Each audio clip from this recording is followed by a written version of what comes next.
Durante los últimos 20 años, gran parte de mi vida la he dedicado a proyectos de investigación para resolver problemas educativos. Todos los días con estudiantes y profesores estamos resolviendo problemas o intentamos resolver estos problemas que se presentan en la educación. Cómo se forma un profesor, cómo mejoramos rendimiento académico, cómo los estudiantes tienen éxito estudiantil. Todo sucede y estos proyectos avanzan hasta que un día uno de esos proyectos o uno de esos problemas llega a casa. Lo que vengo a compartirles lo he titulado Lo que mi hija me enseñó de matemáticas. Para compartir esta historia, quiero como enmarcar qué es lo que hago para que podamos entender esta historia. Esta es mi familia, esto es lo que yo hago en la universidad, imparto clases de investigación. Durante muchos años he formado estudiantes en maestría, en doctorado, pero también soy mamá. Tengo 2 hijas, gran parte de mi trabajo es viajar. Esto me implica dejar mi familia, tratar de dejar todo ordenado. Bueno, y las clases extraescolares y todo eso que enrola el ser mamá. Bueno, en la siguiente imagen que les comparto, hace 2 años salí a un congreso internacional, salía fuera del país. Y bueno, salir del país para mí me representa un reto porque hay que dejar todo ordenado en casa, todo ordenado en la universidad. Y uno sabe que si algo pasa, tienes menos tiempo para ajustar lo que vaya sucediendo. Esta es una imagen de ese congreso en donde, bueno, uno tiene que prepararse para presentar y vas con ese reto. En donde me di un espacio para revisar mi celular y ver cómo estaba. Obviamente cuando salgo, lo primero que reviso es cómo están mis hijas, cómo está la escuela, el lunch, la comida, la universidad y cómo todo se mueve, ¿no? Entonces, aquí empieza esta reflexión del reto de estar presente como mamá.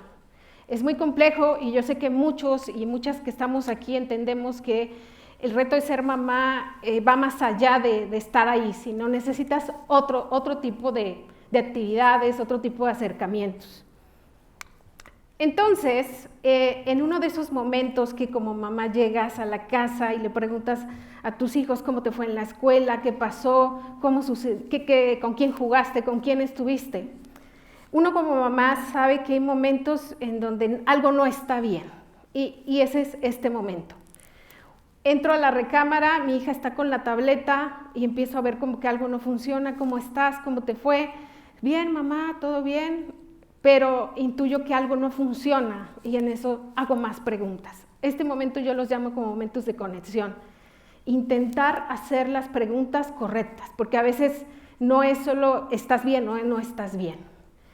Es en ese momento cuando yo hago una pregunta y en esa pregunta mi hija me dice, rompe en llanto y me dice, no entiendo matemáticas. En ese momento ella estaba en 6º de primaria, iba a pasar a la secundaria. Y digo, bueno, ¿qué pasa? Me explica de manera general lo que sucede, el problema que presenta, pero el verla llorar para mí fue como, pues para cualquier mamá terrible, ¿no? En ese momento dije, bueno, platiqué con ella y le dije, bueno, todo va a estar bien, pero no, nada estuvo bien después, porque era el reto de identificar el problema. Yo solita me pregunté y me dije, va a pasar a la secundaria, ¿qué sucede? En tratar de identificar el problema ya no se sabía las tablas de multiplicar, ni la del 3, ni la del 4. Yo decía, ¿cómo es posible que estés en 6º y no te sepas las tablas de multiplicar? Y que nadie se haya dado cuenta. Si no sabes las tablas no puedes hacer problemas, no puedes multiplicar, no puedes dividir. Y para mí se me vino el mundo encima porque dije, vas a pasar a la secundaria y has avanzado en 6 años y nadie se ha dado cuenta. Y digo nadie, ¿por qué? Porque en la institución tampoco o no se dieron cuenta o simplemente dejaron pasar, ¿no? Entonces, bueno, ese para mí fue uno de los retos y uno de los problemas que llegué a casa y dije, ¿cómo le vamos a hacer, no? Platicaba con mi esposo y me decía, pues tú eres la maestra, tú sabes qué tenemos que hacer, ¿no? Identificamos estrategias, que se vaya a asesorías, que hagamos estos.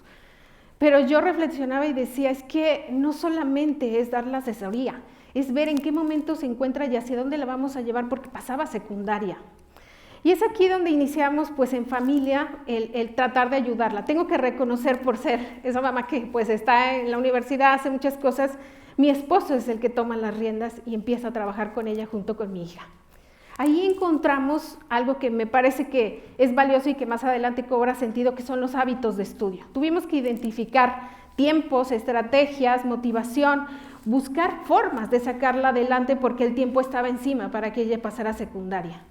Y es aquí donde los hábitos de estudio cobraron sentido en la familia, de saber lo importante que es que ella aprendiera con estos hábitos de estudio.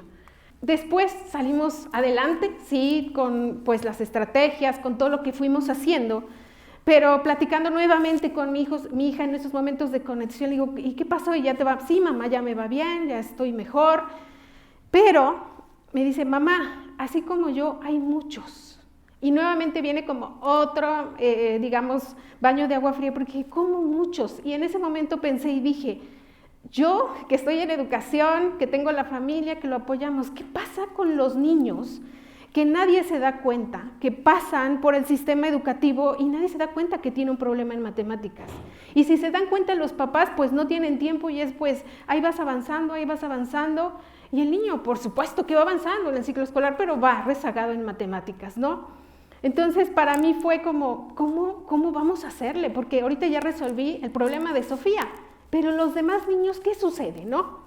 Bueno, llegando a la universidad, desde diferentes perspectivas de profesores empiezan a platicar y decir, oye, ¿qué pasa con los estudiantes? Empezamos a identificar que tienen problemas, que no tienen las mismas habilidades, que tienen rezago mucho, ¿no? Entonces era como, la película de mi casa y de mi hija estaba en la universidad. El problema de que ya está en la universidad es que cuando un estudiante llega a la universidad es muy difícil sacarlo adelante. Y entonces empiezo a investigar los estudiantes de bajo rendimiento. Y en esa película de empezar a entender qué pasa con los estudiantes de bajo rendimiento, empiezo a entrevistarlos. Y en esas entrevistas, creo que fueron las entrevistas de campo en investigación que más me han movido.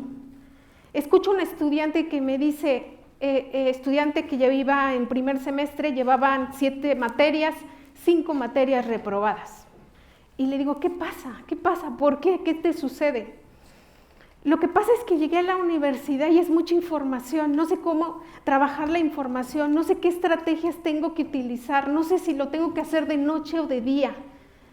Y entonces ahí es como cuando empiezo yo a revisar y dije, no tiene hábitos de estudio. Obviamente no se lo dije, pero me quedaba claro que nadie se había detenido a explicarle o ayudarle con sus hábitos de estudio. Y lo más lamentable fue que cuando yo le hago la pregunta, ¿y qué vas a hacer? No importa cuántas veces tenga que repetir las materias, yo no me voy a ir de esta carrera, yo quiero ser médica. Y para mí fue como, ¿cómo?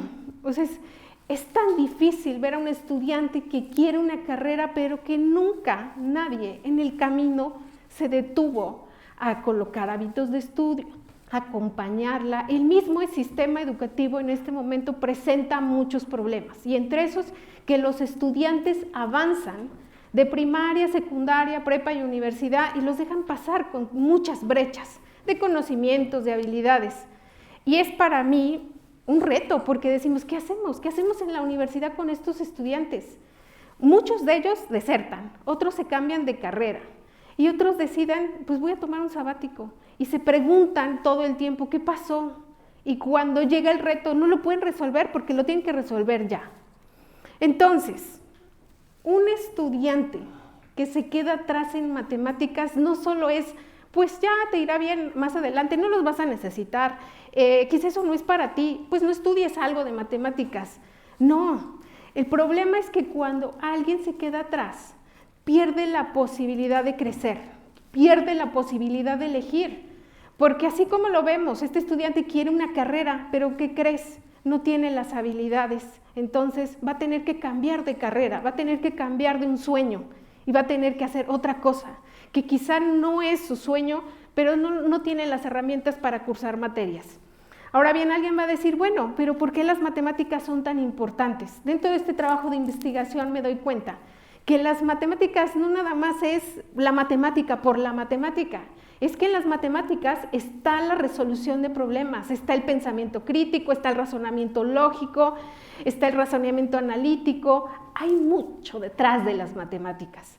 Entonces, cuando veo esto digo, qué complejo, porque hay realidades que no podemos cambiar, y sobre todo en la universidad. En la universidad lo único que nos queda es intentar generar estrategias para sacarlos adelante, pero a veces no podemos.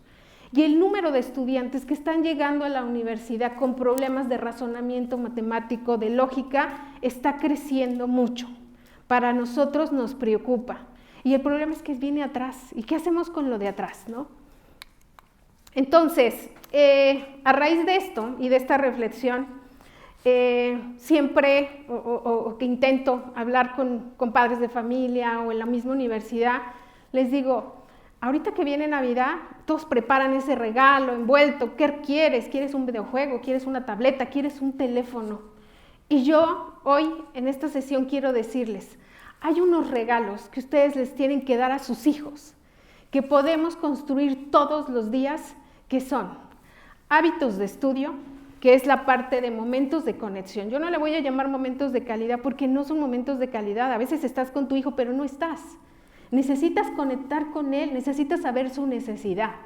Entonces necesitas también esta parte de salud mental, de poder entender por qué. ¿Por qué es tan importante la salud mental? Porque hemos identificado que estos estudiantes de bajo rendimiento presentan estrés, ansiedad y hasta depresión por presentar o por estar en una situación que ellos quizá no generaron, pero nadie se detuvo.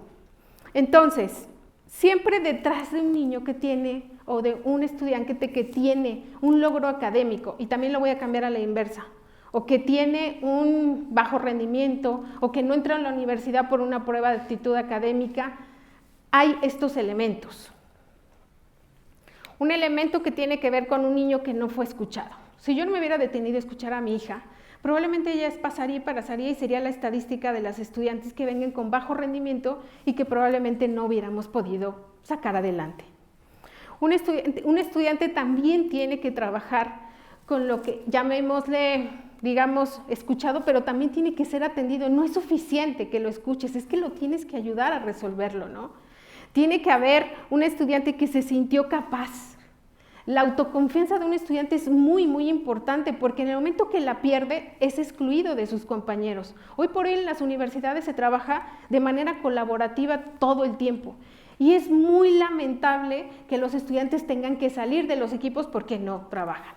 Entonces, una mente organizada y bueno, en este ejercicio, otras partes me enseñó mi hija? La parte de la empatía, o sea, multiplicar empatía, multiplicar acompañamiento, entendimiento. Y bueno, todo esto me llevó a que el año pasado concursamos por un fondo dinero para sacar un proyecto adelante y lo obtuvimos. Y hoy estamos monitoreando o estamos trabajando en este proyecto que se llama un proyecto de matemáticas con tecnología y método Singapur, donde estudiantes de la Universidad de Monterrey fueron capacitados en el método Singapur y dan asesorías a estudiantes de Guerrero en línea para matemáticas. Es un proyecto que me ilusiona porque sé que va a cambiar la vida de los estudiantes. Ustedes y todos sabemos que todo en la universidad y en la educación se mueve por pruebas de aptitud académica. Entonces, muchos de estos estudiantes salen del sistema educativo por no tener estas habilidades. Entonces, bueno, el proyecto esperemos que siga, que podemos llegar a más niños y sobre todo a los niños vulnerables por lo que les comentaba. No hay quien los acompañe, no hay quien esté detrás de ellos, no hay quien los pueda acompañar. Muchas gracias.